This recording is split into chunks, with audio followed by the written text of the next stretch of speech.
Out-of-towners visiting British Columbia are getting their vehicles keyed. And the NDP premier in BC's solution to all of this? He wants you to ride a bike.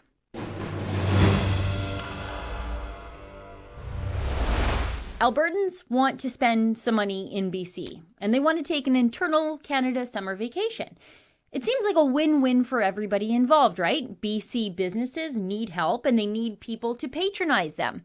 Albertans want to take in God's creation on the other side of the Great Divide, and both provinces are experiencing relatively low infection rates of the coronavirus and are both well into the staggered reopening of our economies.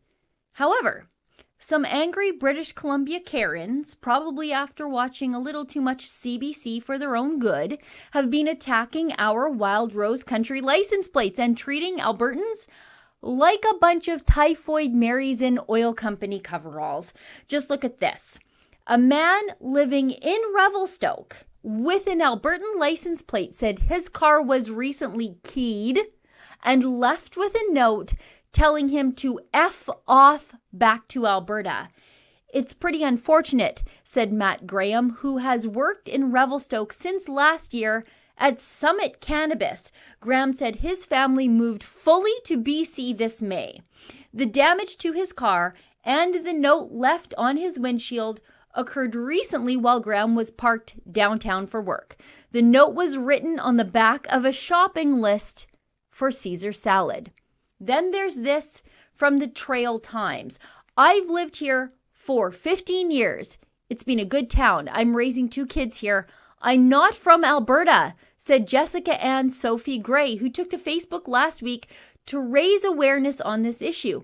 We've always had BC registered vehicles, but right now I'm driving a borrowed vehicle from my mother-in-law who resides in Alberta. Gray was shocked to find a note that demanded she, quote, go home, stuck to her vehicle, which has Alberta plates, after shopping at IGA last week.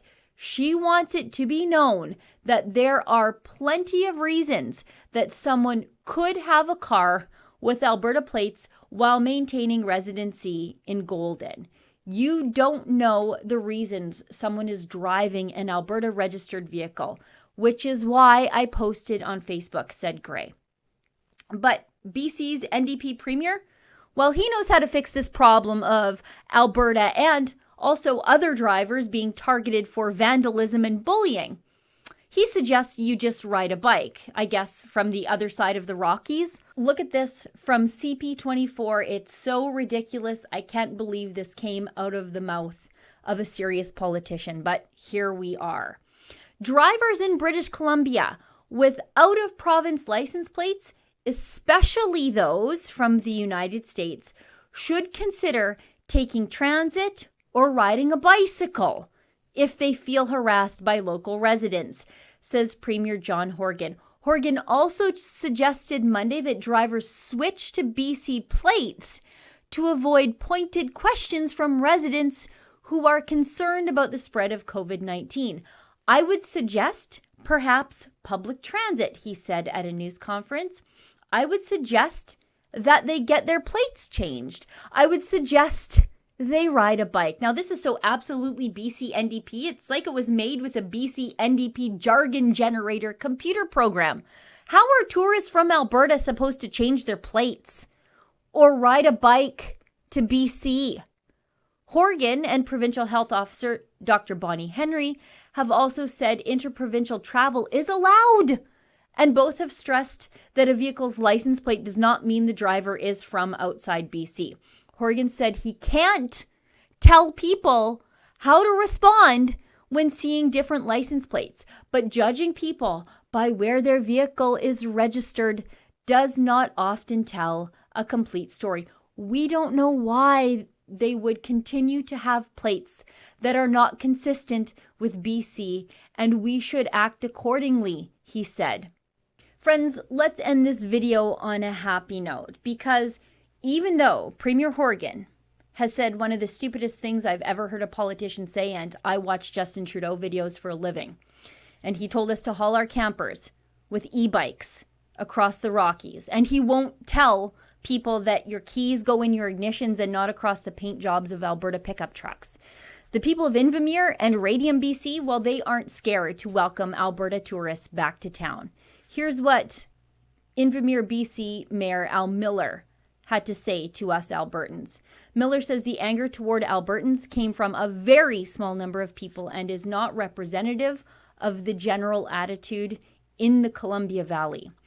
Every business on this street is dependent on tourism, and without it, we would not be the town that we are, says Miller.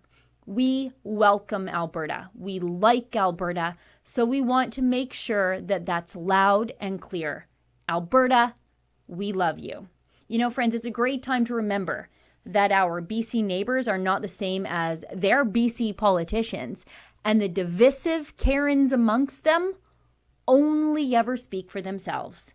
For Rebel News, I'm Sheila Gunn Reid. At Rebel News, we have a lot of friends and supporters in British Columbia. We know that the small minority of anti-oil people don't speak for the whole. In fact, we've just hired a new Rebel journalist who's based in the Lower Mainland. Her name is Drea Humphrey. I think she's great. I think you're going to like her. And to never miss a story from Drea, be sure to like and subscribe to our YouTube channel.